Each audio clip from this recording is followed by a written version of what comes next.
Hello, and welcome to another episode of For the Love of Sports. My name is Michael Rasile. This is the show where we get to talk about sports, we get to talk about business, and we get to talk about everything in between. However you're listening, wherever you're listening, you know exactly what to do. Like and subscribe on YouTube, 5-star review on Spotify, and over on Apple Podcasts. Say something really nice about me and my incredible guest today. I have Jeff Pearlman. He's a 10-time author with books including The Bad Guys 1 about the 86 Mets, Showtime about the Lakers, you've probably seen the TV show, The Last Folk Hero, incredible book about Bo Jackson, if I'm not mistaken, and he's also a podcast host, love another podcast host, we love to see it. Two writers, Sling and Yang is the name of that, we'll get to that a little later. But Jeff, how you doing today, man? I'm well. It's very sunny in Southern California. I'm content. Sunny in Southern California. I don't think those words have ever been spoken before. So really happy that you made it through that tumultuous winter you guys had there. Thank you. Very excited to chat with you. I mean, I love the background. I love the backdrop. You hear the birds. I was watching the Masters earlier today, so hearing the birds is kind of bringing me back to that a little bit. But Jeff, I'm excited to chat with you about your book, about your podcast, everything you got going on. But first question I have for everybody on the For the Love of Sports podcast is, why do you love sports so much? Well, I personally don't watch that much sports anymore. People are surprised, generally known as a sports writer, to say that. I love the nostalgia of sports. I would say that's my number one thing, is you see an athlete you rooted for as a kid, you think about something you saw as a kid, et cetera, and it takes you back to that time period. So when I see a photo of Rickey Henderson, I'm older than you, obviously. I see a poster of Rickey Henderson, or I see, Joe Montana dropping back in some old video, it takes me back to being a kid sitting in front of a TV in Mayo Pack, New York, watching a video of something. So I do like how sports, like food, like music, takes you back in time. And that's really been, in a lot of ways, the sort of spark of my writing career, is the power of nostalgia in sports. We love nostalgia here, man. Like put that shit, like my wife, every time, it's like, oh, I remember when that happened, and you have to watch the video. You want to watch the reboot of the reboot of the reboot now, right? I mean, it's something in our brain, so I'm not going to say I don't like it, because I think everyone likes it, but I think we've gone too far with nostalgia at this point. I'm kind of over it. I think everything, if it's not attached to something that you didn't do as a kid, they don't want to make something new. It's kind of frustrating. Well, that is true. I do feel like TV has gone very predictable. Movies have gone predictable. How many remakes of a remake of a remake do we need? But I don't know. I'm just a fan of the sort of I'm a fan of the feelings you get from thinking about something old. And times are tough. Times are always tough, and like whatever time you're living in feels tough, and whatever time you lived in feels warm and nostalgic and glowy. So if I smell something and it reminds me of being in my grandma's kitchen at age 10, and it's, great. That's great. So I'm not anti-nostalgia, but I do agree we've gotten a little lazy in what we produce. Thank you. That's actually a really good way I'm not anti-nostalgia. I'm anti-everything being a remake. I guess maybe that's a better way of putting it. So I appreciate your eloquence. I mean, you're the writer here, not me. So I guess, so as you said, you like that thing, that idea, that feeling, those kind of the way these stories put you in a place. When you're starting to think of, writing a book, do you just kind of get to a whiteboard and just write down, the coolest things, oh, Barry Bonds, he did some cool shit, let's write a book about him. Roger Clemens, he was good and bad, let's write. It's how do you come up with the ideas for these books and really start to flesh them out prior to really diving into, I guess, the research and everything? Well, a lot of times I honestly think about, what was hanging up in my boyhood bedroom, or what things... First of all, it has to be iconic. It can't just be like an athlete I loved as a kid. Like, my favorite athlete as a kid, one of my favorites, was a Padres shortstop named Gary Templeton. Nobody's buying a book about Gary Templeton. No, sorry, maybe Gary Templeton, but that's about it.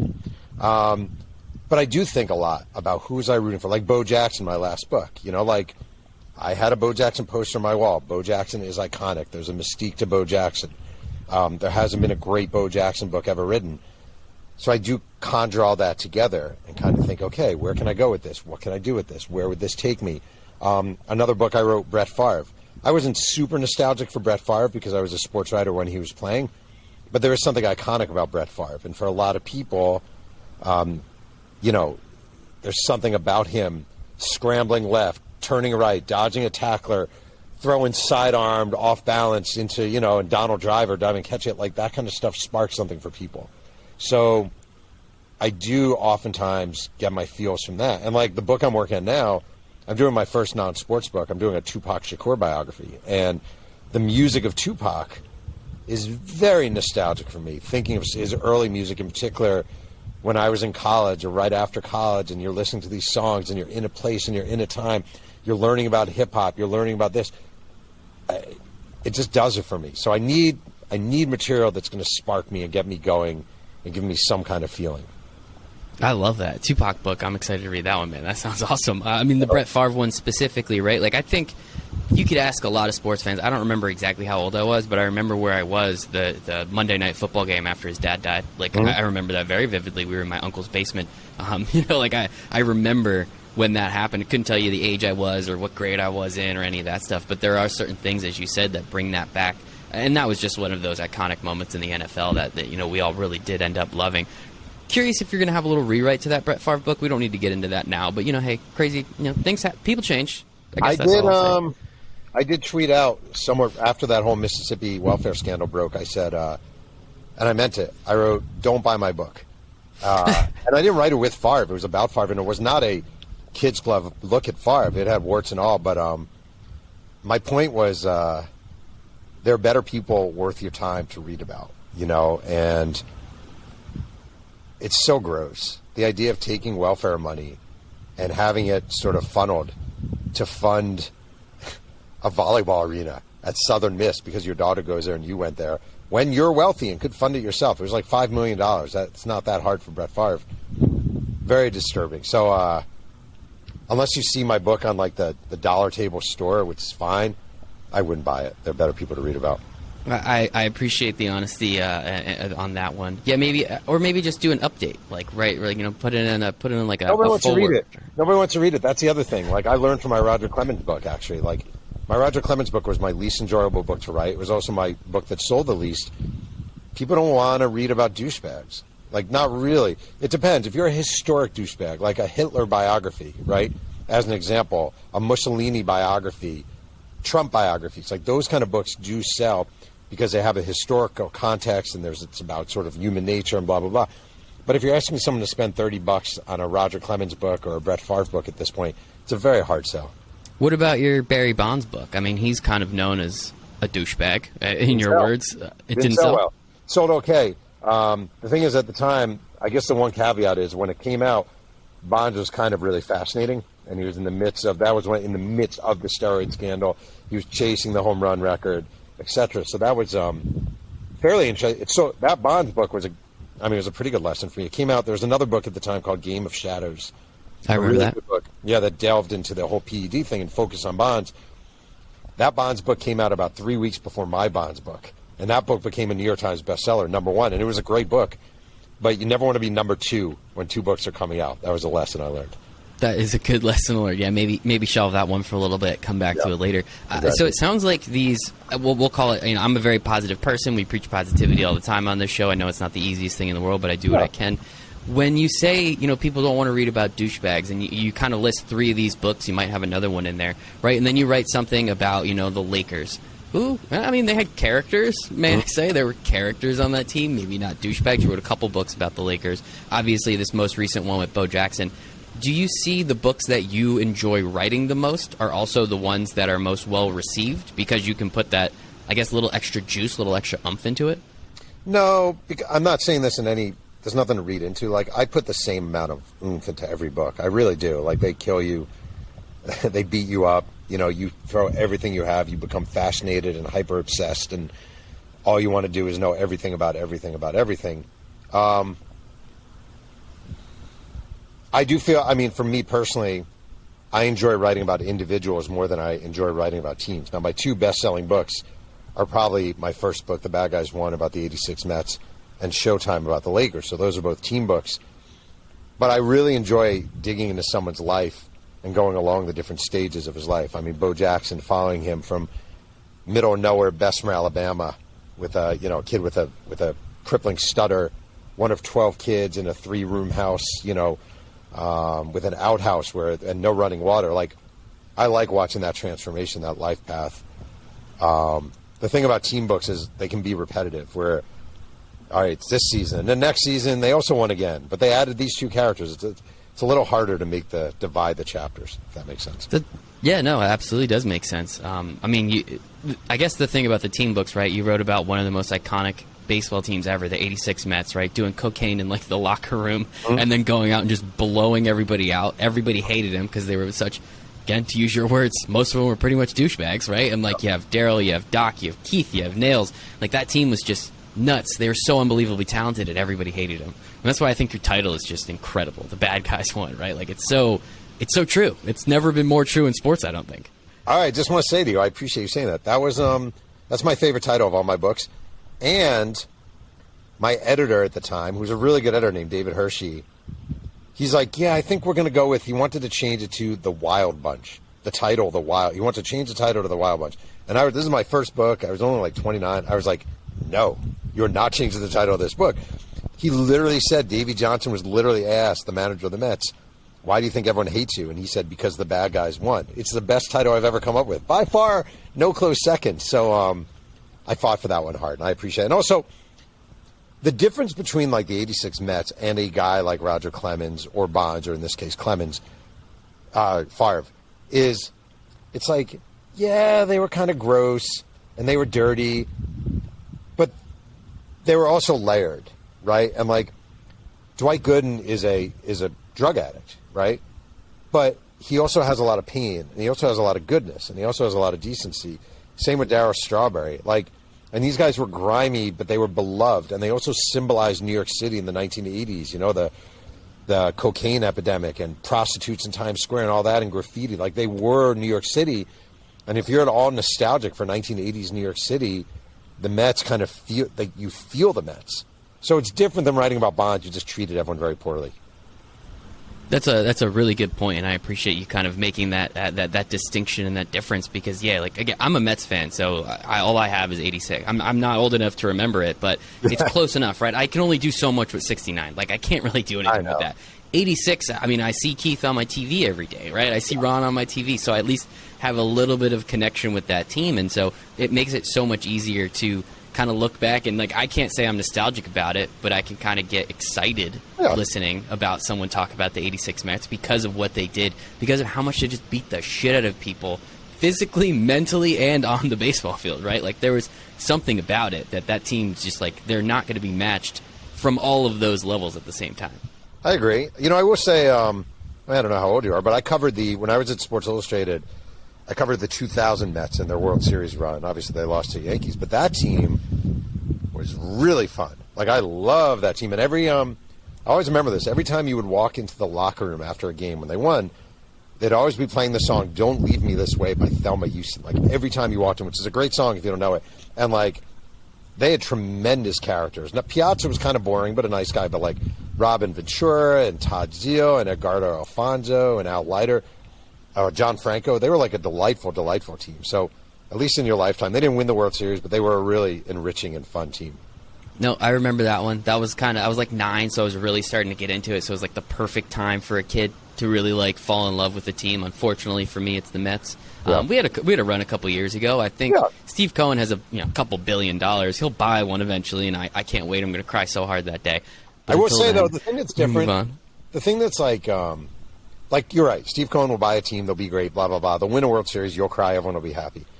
The thing about '86, I hate to be like the old guy who's like, oh, when I was a kid, but like that team was really constructed. Like, it actually was really constructed. Like, there were homegrown guys. Like, you know, like Gooden was a homegrown guy. Wally Backman was a homegrown guy. Rick Aguilera was all of them. Like, there were so many homegrown guys. Mookie and Dykstra. They had 2 enormous trades, Hernandez and Carter, that were like these enormous building block trades. You had some kind of fringe guys who were brought in on weird deals like Ray Knight. Like, it was really cool because it was a build. And you could see it start in 83 when they got Hernandez. Then 84, they got pretty good, Gooden's rookie year. Then 85, they acquire Carter. And all of a sudden, it's like, whoa, this team is really good. And then 86, they exploded. And it is different than, like, you have a wealthy owner who comes along, I'm going to buy the best talent, we're going to be really good, yay, parade. You know, just there's something different about the old way of building a team. I mean, that 2015 team, I went to the World Series. Like, that was mostly, right? Like, that's David Wright. I was at the game, he hit a home run. Like, I shed a tear for that moment. That was incredible. He's my favorite player of all time, right? You got to see the pitchers when they actually could pitch, which was nice, right? There was something about that team. I thought we could do it. I knew the Royals were the only team that the Mets would lose to, but it's neither here nor there. We don't need to talk about that series too much, and we really don't have to talk about the Mets too much anymore. You've done so many incredible things. I love the Mets. They're my favorite thing on planet Earth, sans my wife. So I don't really want to take up this whole show. But, so I do want to go back to you saying okay, so you have these books that you write about teams that you don't like too much, but you really like the diving into the player. You brought up the Bo Jackson one. Your most recent book came out last year, a couple months ago. Again, cool person, and you said it before. No one's wrote a good book about Bo Jackson. The most interesting, amazing, physically gifted, potentially athlete of all time, and it's not even close. Why did it take someone like yourself to finally be like, you know what, okay, guys, you're gonna make me do it. I'll write this really great book about Bo Jackson. Why did it take so long? I mean, I think number one, he's very guarded. I think number two, he dominated, and he vanished.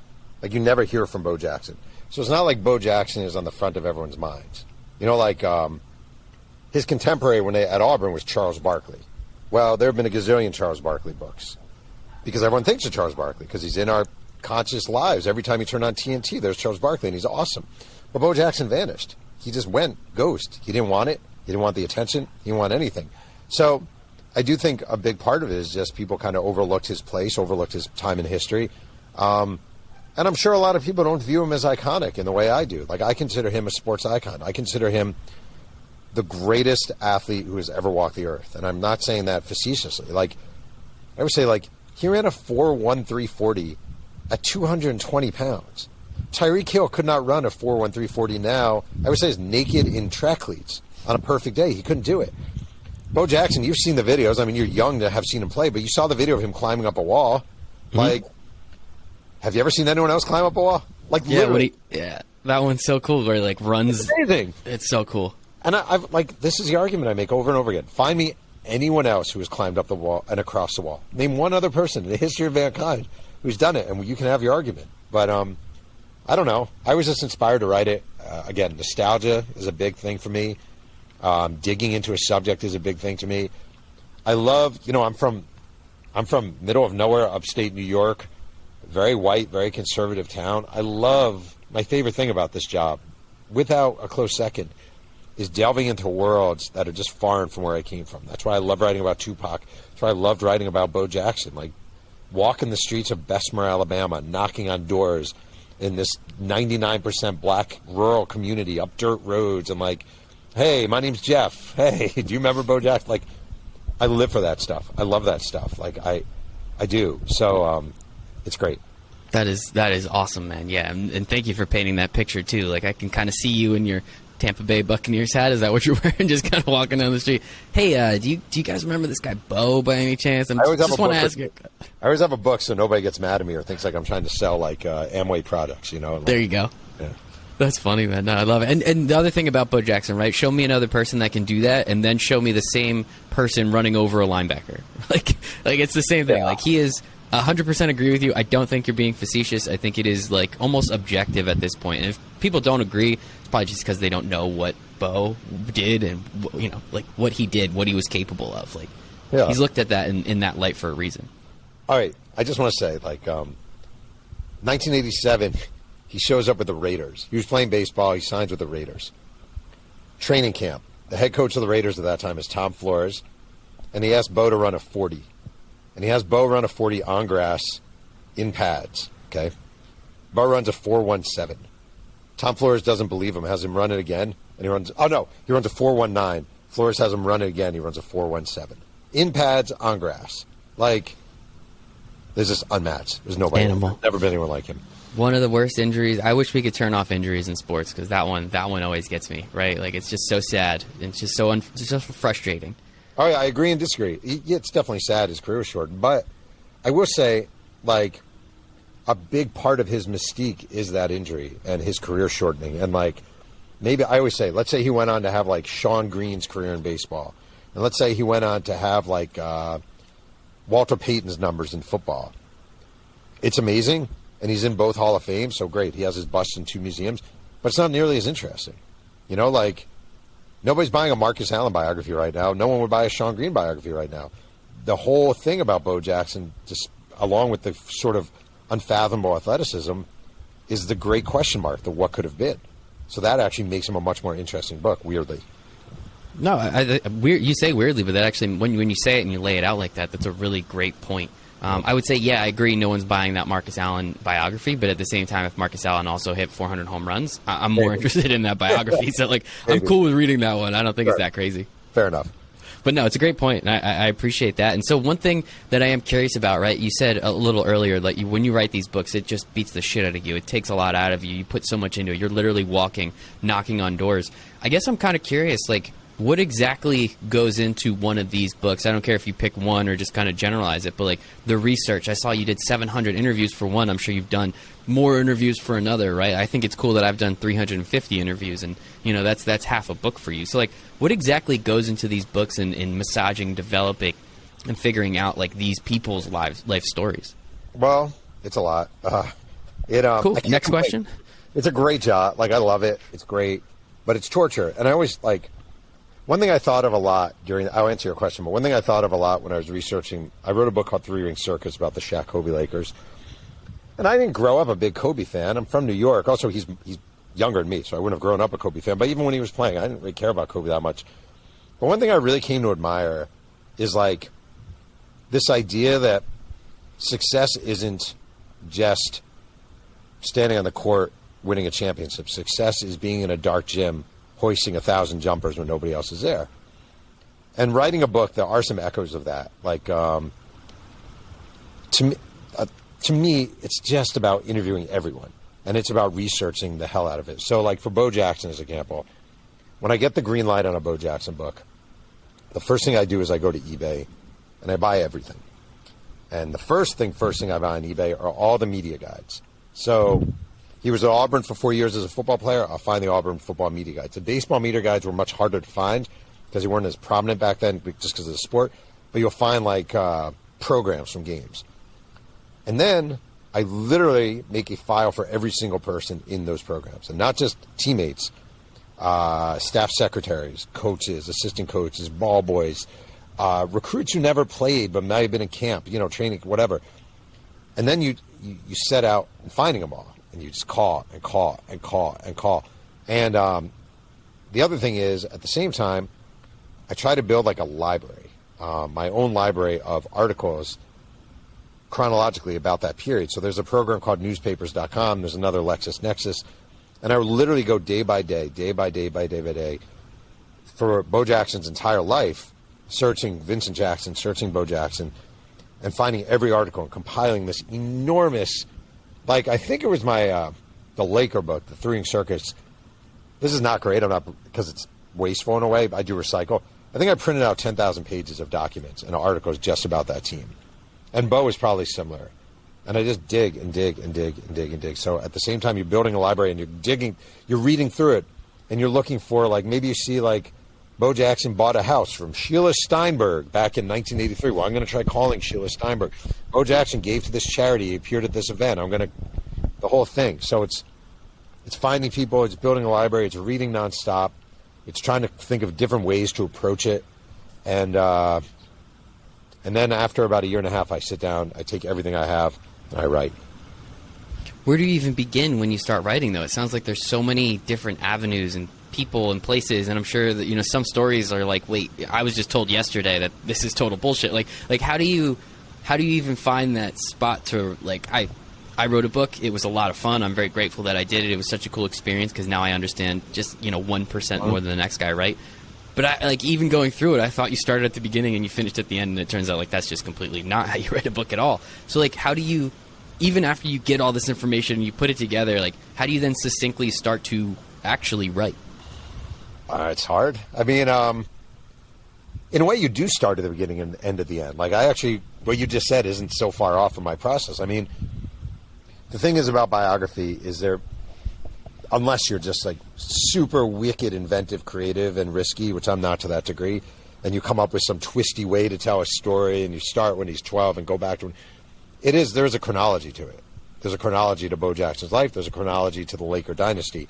So, Bo Jackson's example, I think the first chapter of Bo Jackson was about me.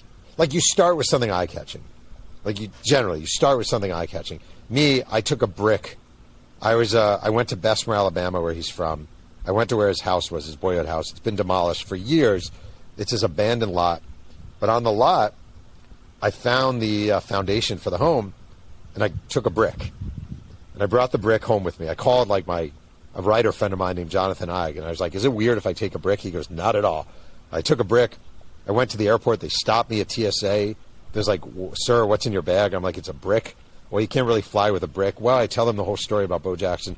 It's this whole funny exchange. I think that's a kind of a cool way to enter this, that even this TSA people in the airport in Atlanta know about Bo Jackson and know his importance. So I do that, and then I just kind of start from the beginning, and I take all my notes I have from Bo Jackson's first 5 years of life, and I get all the interviews I have from those period, and I just kind of write and try.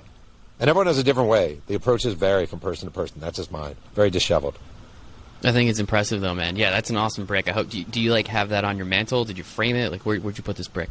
I mean, my wife is like, "What? Why do you have this?" But it's on my desk. It's a very crumbly brick. Okay. But it's on my desk.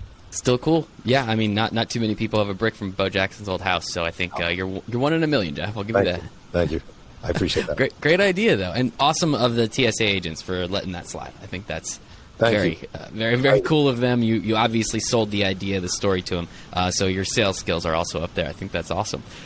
So another book that you've written recently, because it wasn't that recently, but it became a show recently with Showtime about the Magic Lakers, about the Magic and Bird rivalry a little bit. I watched the first season. I know the second season's coming. I actually have a friend who got cast in the second season, just kind of out of nowhere, which is pretty cool. But I'm kind of curious, like, what is that like when someone comes to you and say, "Hey, I want to turn this into a premium cable television show"? Because HBO usually doesn't screw up on TV; they're usually pretty good about that stuff. What was it like? What are those initial conversations like, and how do you kind of even react to something like that? Well, initially, so I've had I've been around, I'm kind of old, and I've written a bunch of books, and I've had books optioned before. And when I was younger, and someone would option a book, which means someone comes to you and they say, "I want to buy the rights to your book." Usually it's a screenwriter, and they'll say, "I really want to you can give me a year," they'll pay you a couple $1,000, and they'll say, "I want to turn this into a script," and blah, blah, blah. And when that first happened, when I was younger, I was like, wow, this is amazing. That's awesome. Hey, Mom, Dad, guess what? And then nothing ever happens. Like, just never happens. The whole business is kind of bullshit. Like, they all tell you everything you want to hear. Everyone knows someone who knows Tom Hanks or Denzel or something. That never happens. So I had a screenwriter come to my house in 2014 named Jim Hecht. And his big credit was Ice Age 2, Over the Hedge. And he's like, "I love the Lakers, blah, blah, blah, blah, blah, blah." And I was like, all right. So he got the rights for no money. I don't know why. I liked him, so I let him do it. Years passed. I was like, well, this shit isn't going to happen. And then the details are a little sketchy, but he said to me at one point, he's like, "Adam McKay wants us to come to his house and talk." And I was like, all right. And then I Googled Adam McKay because I'd never heard of Adam. Do you know who Adam McKay is? Yeah, of course. Well, I didn't. I know nothing about anything. So I was like, oh, Adam McKay, that's kind of cool. And I went to his house with this guy, Jim Hecht, who was a screenwriter. Jim's become a great friend. He's just an honorable guy. But and Adam McKay's like, yeah, I think it's really cool. I love the book. It really could be something, blah, blah, blah. And I left thinking, this is never going to happen. And then, but this guy, Jim Hecht, who, again, is a good friend now, was like, no, I'm telling you. And I remember being at home one day, and a friend of mine from college texted me or emailed me the link to an article in, like, the Hollywood Reporter or Variety. And I think it was Adrian Brody agrees to star in an HBO series based on Laker book. And I'm probably like, wow, that's neat. Someone wrote a Laker book that wait, what? And then the headlines kept coming. Sally Field, John C. Reilly, Jason Clarke, all these people. And it's unbelievable. It's actually unbelievable. It's one of the coolest things that's ever happened in my life, by far, hands down, no close second. The greatest moment, better than my wedding, and I've told my wife this, is they had a premiere for the show last year before the first season. It's out here in Southern California in LA. my wife, to her great regret, was away with her mother. And they sent a car for me and my kids. My kids are both teenagers. And they drove us to L.A., and I walked the red carpet, which is embarrassing but cool. And it's this crazy party with like all these Hollywood stars and me and my kids. And they do a screening. Before the screening in this old Hollywood theater, Adam McKay gets up, and he's talking, and he goes, "Jeff Pearlman, stand up." He said something like, "Jeff Pearlman is one of the great sports writers of all time," and blah, blah, blah, and blah, blah, blah. And I know that's not true, and maybe he knows that's true, but my kids sitting next to me think it's cool. And all you want in life is your kids to think you're cool. It's actually one of the great things you strive for. And the moment of moments came. We're at this party, and they had this bar where they were rolling cigars, okay? And I'm with my daughter, who at the time was 17, and my son, who was 14. And my daughter goes, "We should smoke a cigar." And I was like, we 1,000,000% should smoke a cigar. And I don't smoke. Yeah. My daughter doesn't smoke. My son doesn't smoke. My son was 14, maybe 13. And we sat there, and the three of us puffed a cigar. Now, my son took one puff. I probably took two, and my daughter probably took three. And but we're sitting there, and the cigar has winning time on it. And I'm here at this Hollywood premiere at a show based on a book I wrote that I'm getting paid for with my kids. And it was honestly, maybe the greatest moment of my life. That is so cool. What an awesome story. Thank you so much for that. I think that is, like, yeah, of course, like, yeah, we should smoke the cigar. Like, 100% we should smoke the cigar. You have to smoke the cigar. That is so cool, man. I wouldn't have done shots with my kids, but cigars, yeah. 14's a little young. 19, I'm not here to tell you. But yeah, apologies. I keep calling it Showtime for some reason. The book was Showtime. Okay. Thank you. Okay, so I was like, wait, I feel like an asshole. I didn't even do my research. So cool. I'm glad I got it a little right. Good stuff, man. But no, I think that's such an awesome story, and I really appreciate you telling that, because I think that is just so damn cool. And so you actually, when this starts to happen, right? Like you said, it starts to be like real. It starts to be like, this is so cool. People, I haven't talked to in a while are sending me links. Like, I don't know how this stuff works.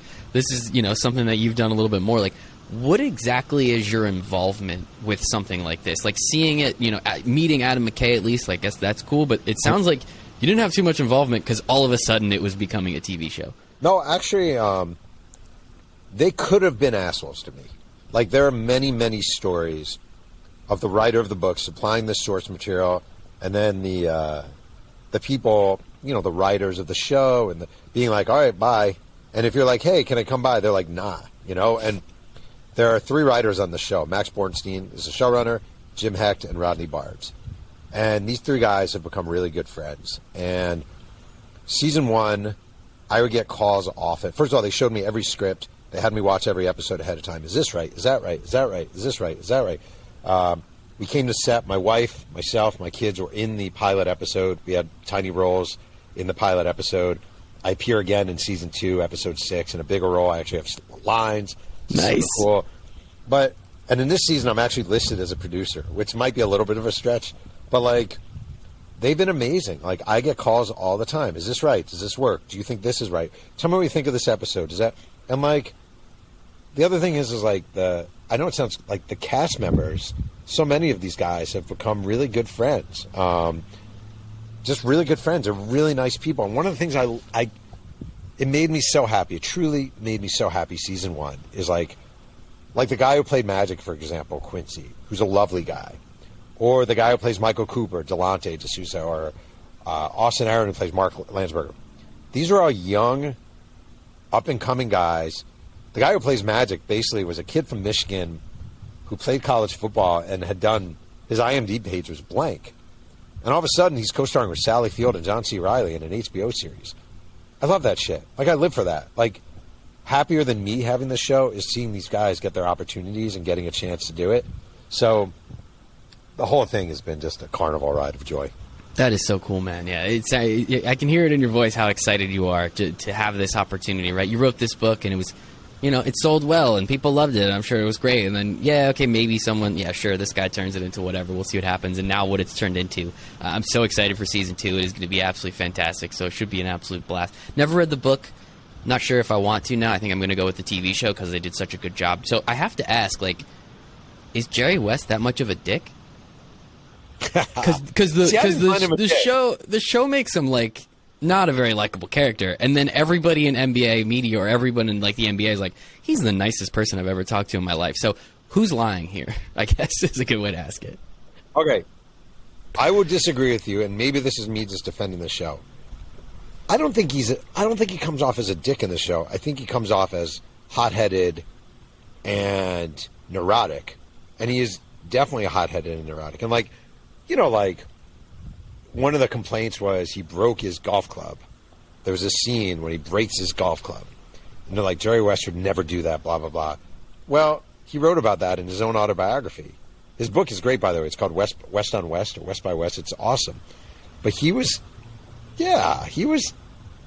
neurotic and like nervous and anxious, but he's also lovely. So if you got the depiction from the show that he's a dick, which is a fair take on your part, then I would say, no, that's off. He's definitely not a dick. He's actually a great guy. But if you get the depiction, the feel that he's kind of neurotic and nervous, yeah, that's him. Okay, that's good to know. I appreciate that. Yeah, I would say he definitely comes off as neurotic and hot-headed. I don't think that's even questionable. I do think he toes the line a little bit there and might step over it. So maybe I'm going a little far as well. But I appreciate the nice back and forth there, man. Thank you. I will tell you this. I will say this. By the way, I just want to say, you can hear me clearly, right? I'm not you're great. Or anything. Okay. Before this series came along, my wife and I have joked about this many times. I was the worst person when it came to watching sports movies. Like, the worst.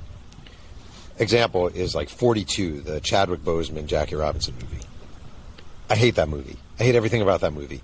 It's a Disneyfication of a really gripping story. Or like the movie We Are Marshall is the one that actually stabs me in the heart. The number of exaggerations and mistruths and just nonsense, gooey goop crap. I fucking hate that movie with all my heart. But now I'm defending a show that does take leaps and does take stabs, and it is a dramatic depiction. So I'm as big a hypocrite as anybody is what I'm trying to say. Like, I am, but that's okay. I'm comfortable with that. Yeah, you're aware. I think that's the first step. So thank you for that. But I would also say, like, it depends on the direction, right? It's always based on a true story. And once we see those words based on a true story, that, there's liberties being taken, and this is made for TV, right? This is not, we're not, if it would be to a T, again, the book's probably great, but if you just exactly make that into the TV show, it's not going to be the same. Like, that's not how TV works. And I think, again, they've done such an incredible job with the show, not blowing smoke. I don't like TV shows. Thoroughly enjoyed that one. Like, I'm very excited for the second season. Not a big TV guy. Like, I just don't know. It's just not me. Like, I love movies. I love sports. I don't feel like watching 9 seasons of Game of Thrones. Like, I just don't. Like, I've got way better things to do with 70 hours of my time. That's just me. I'm with you. I've never watched, I watched the first season of Ted Lasso and was like, I'm good. I never watched The Sopranos. I never watched The Wire. I never, name a show. Like, the last show I watched, year to year was Entourage, like a decade ago. That was the best, though. I mean, come on, Entourage. Entourage is the best. 2 a.m., you have writer's block. You need something to get you out of your block. Entourage. Cool. I'm just, like, still up at 2 a.m., drinking or whatever. So that's why we put on Entourage, is to laugh at how ridiculous the show is. So we're same spot. We're practically in the same spot. So it's not that different. Mm-hmm. But no, man, this has been awesome, Jeff. Last thing I have to ask, your podcast. You have a podcast. It's a weekly podcast. 2 writers, Slang and Yang. Don't know what that means, so you're going to tell me a little bit about it. But I guess podcast, man. You're on a podcast. Tell me a little bit about your podcast. What do you guys podcast about? It's just you guys. It's just me. It's I'm just passionate about writing, and I love talking writing. Like, I love talking writing. It's probably my favorite topic. And like 6 years ago, I was like, I'm just going to start a podcast.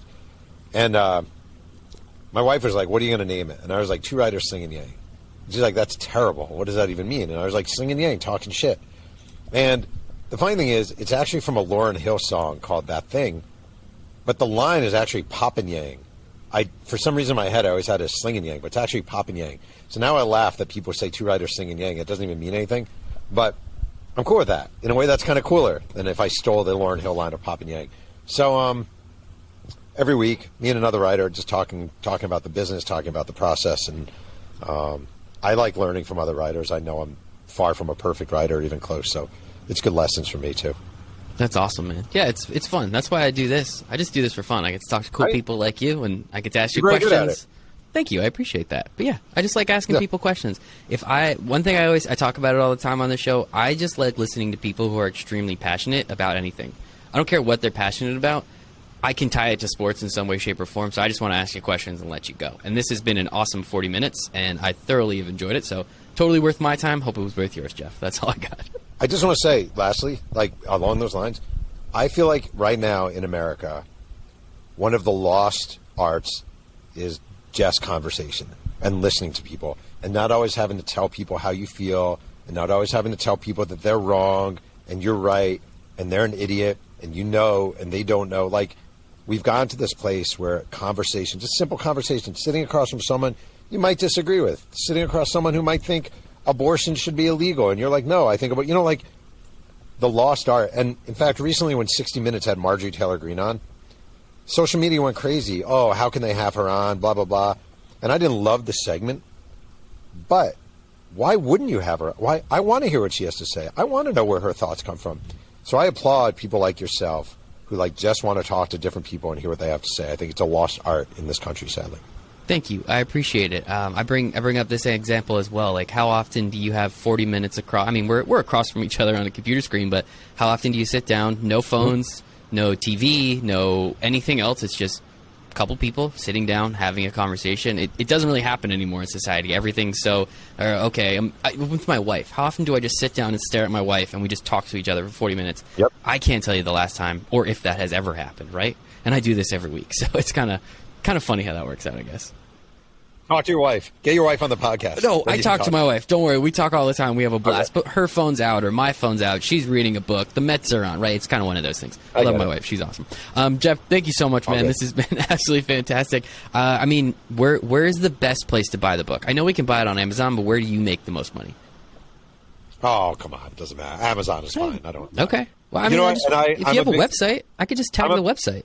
I'm a big supporter of local libraries, too, I just want to say. So, like, even if someone goes to a local library and takes it out, my life is as blessed as a life could be. So, to me, wherever you can get enjoyment from a book, I'm good. I appreciate that. Yeah, I have my Libby app on my phone, so I get a lot of those library books. It's the best. And where can we follow you on social in case we want to hear some of the other stuff you're up to? Freaking Twitter at Jeff Pearlman is probably the best place. Worst place on planet Earth, but I'll make sure to add that as well. Thank you so much, Jeff. This has been awesome. Thank you for your time. Time's the only thing we don't get more of, so I appreciate you for some of yours. I appreciate the audience for giving us theirs. Other than that, hope everyone has a great day. Bye, everybody.